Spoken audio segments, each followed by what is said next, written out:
दिल्ली शराब घोटाले मामले में गिरफ्तार दिल्ली के मुख्यमंत्री अरविंद केजरीवाल को बड़ा झटका लगा है। हाईकोर्ट ने उनकी जमानत पर फिलहाल रोक लगा दी है और लंबी जिरह के बाद फैसला सुरक्षित रख लिया है। जब तक फैसला नहीं आ जाता तब तक केजरीवाल को तिहाड़ जेल में ही रहना होगा।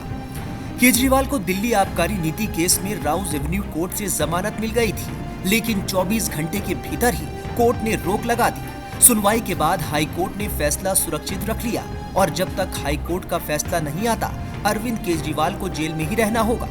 निचली अदालत में प्रवर्तन निदेशालय जमानत का फैसला 48 घंटे के लिए होल्ड करने की मांग कर रहा था, लेकिन अपील नामंजूर हो गई।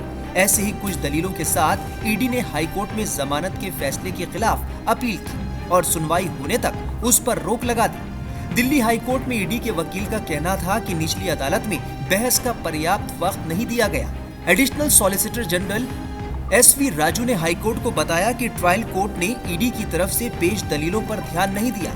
लोकसभा चुनाव 2024 में चुनाव कैंपेन के लिए सुप्रीम कोर्ट से अरविंद केजरीवाल को 21 दिन के लिए अंतरिम जमानत मिली थी। आखिर दौर की वोटिंग खत्म होने के अगले ही दिन 2 जून को अरविंद केजरीवाल ने सरेंडर कर दिया था।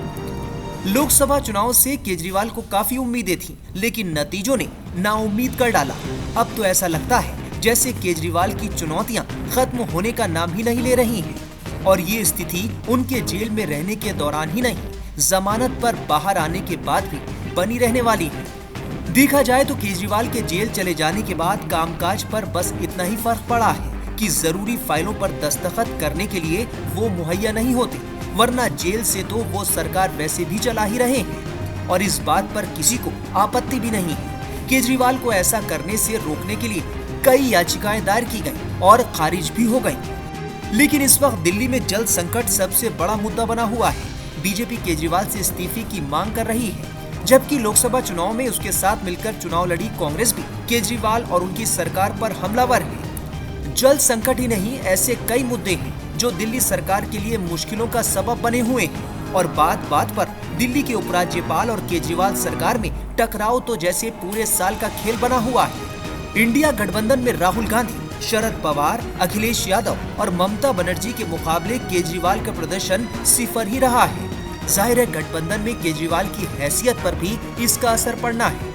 पहले तो केजरीवाल 2024 में प्रधानमंत्री नरेंद्र मोदी के सबसे बड़े चैलेंजर होने का दावा किया करते थे, लेकिन चुनाव नतीजे आने के बाद इंडिया गठबंधन में उनकी क्या भूमिका होगी तय होना बाकी है।